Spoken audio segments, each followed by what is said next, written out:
professional compulsive consumers. That's they think of that as their national pride. It's their civic duty. Consumption. It's the new national pastime. Fuck baseball. It's consumption. The only true lasting American value that's left, buying things. Buying things. People spending money they don't have on things they don't need. Money they don't have on things they don't need. So they can max out their credit cards and spend the rest of their lives paying 18% interest on something that costs $12.50. And they didn't like it when they got it home anyway. Not too bright, folks. Not too fucking bright. But if you talk to one of them about this, if you isolate one of them, you sit them down rationally, and you talk to them about the low IQs and the dumb behavior and the bad decisions, right away they start talking about education. That's the big answer to everything. Education. They say we need more money for education. We need more books, more teachers, more classrooms, more schools. We need more testing for the kids. You say to them, well, you know, we've tried all of that, and the kids still can't pass the test. They say, oh, don't you worry about that. We're going to lower the passing grades. And that's what they do in a lot of these schools now. They lower the passing grades so more kids can pass. More kids pass, the school looks good, everybody's happy, the IQ of the country slips another 2 or 3 points, and pretty soon all you'll need to get into college is a fucking pencil. Got a pencil? Get the fuck in there, it's physics. Then everyone wonders why 17 other countries graduate more scientists than we do. Education! Politicians know that word. They use it on you. Politicians have traditionally hidden behind 3 things: the flag, the Bible, and children. No child left behind. No child left behind. Oh, really? Well, it wasn't long ago you were talking about giving kids a head start. Head start? Left behind? Someone's losing fucking ground here.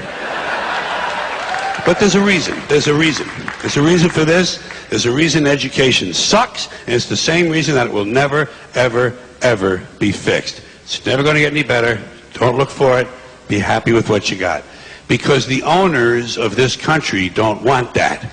I'm talking about the real owners now. The big, the wealthy, the real owners, the big wealthy business interests that control things and make all the important decisions. Forget the politicians. They're irrelevant. The politicians are put there to give you the idea that you have freedom of choice. You don't. You have no choice. You have owners. They own you. They own everything. They own all the important land. They own and control the corporations. They've long since bought and paid for the Senate, the Congress, the state houses, the city halls. They got the judges in their back pockets, and they own all the big media news, all the big media companies. So they control just about all of the news and information you get to hear. They got you by the balls. They spend billions of dollars every year lobbying to get what they want. Well, we know what they want. They want more for themselves and less for everybody else. But I'll tell you what they don't want. They don't want a population of citizens capable of critical thinking. They don't want well-informed, well-educated people capable of critical thinking. They're not interested in that. That doesn't help them. That's against their interest. That's right. You know something? They don't want people who are smart enough to sit around the kitchen table to figure out how badly they're getting fucked by a system that threw them overboard 30 fucking years ago. They don't want that. You know what they want? They want obedient workers. Obedient workers. People who are just smart enough to run the machines and do the paperwork, and just dumb enough to passively accept all these increasingly shittier jobs with the lower pay, the longer hours, the reduced benefits, the end of overtime, and the vanishing pension that disappears the minute you go to collect it. And now they're coming for your Social Security money. They want your fucking retirement money. They want it back so they can give it to their criminal friends on Wall Street. And you know something? They'll get it. They'll get it all from you sooner or later, because they own this fucking place. It's a big club, and you ain't in it. You and I are not in the big club.